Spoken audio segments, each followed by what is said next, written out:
Wara li l-Awtorità Bankarja Ewropea l-EBA 8 ilu ħarġet rapport li indika noqqasijiet kbar u sistematiċi fil-mod kif kien qed jaħdem l-FIU, issa l-Kummissjoni Ewropea żiedet il-pressjoni fuq il-Gvern ta' Muscat hekk kif tat Xahrejn ċans biex pajjiżna jimplementa ir-raba' direttiva kontra l-ħasil ta' flus. F'każ li l-Gvern jonqos li jagħmel dan, il-Kummissjoni wissiet li tista' tieħu passi legali kontrih.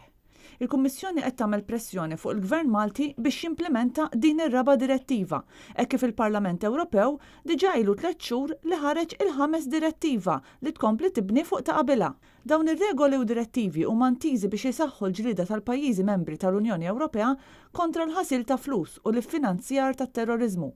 Il-Kummissjoni qalet li l-Panama Papers u skandli oħra ġabu fid-der il-bżonn għal liġijiet aktar stretti dwar ħasil ta' flus u li jekk pajjiż wieħed biss ikollu l-axkezzi fis-sistema tiegħu dan iħalli effett fuq il-pajjiżi kollha l-oħra.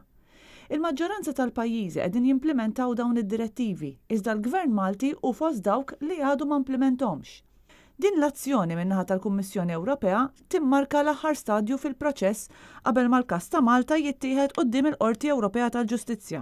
Intant sal-bieraħ il-Ministru tal-Finanzi dwar Scicluna baqa' jirrifjuta li jġorri responsabilta politika wara r-rapporti ibes tal-EBA u saħansitra f'artiklu li kiteb f'ġurnal lokali qal li l-EBA ħarġet ir-rapport dwar l-FIU wara pressjoni mill-Kummissjoni Ewropea li qed tipprova tuża lil pajjiżna biex tagħti eżempju lil pajjiżi oħra.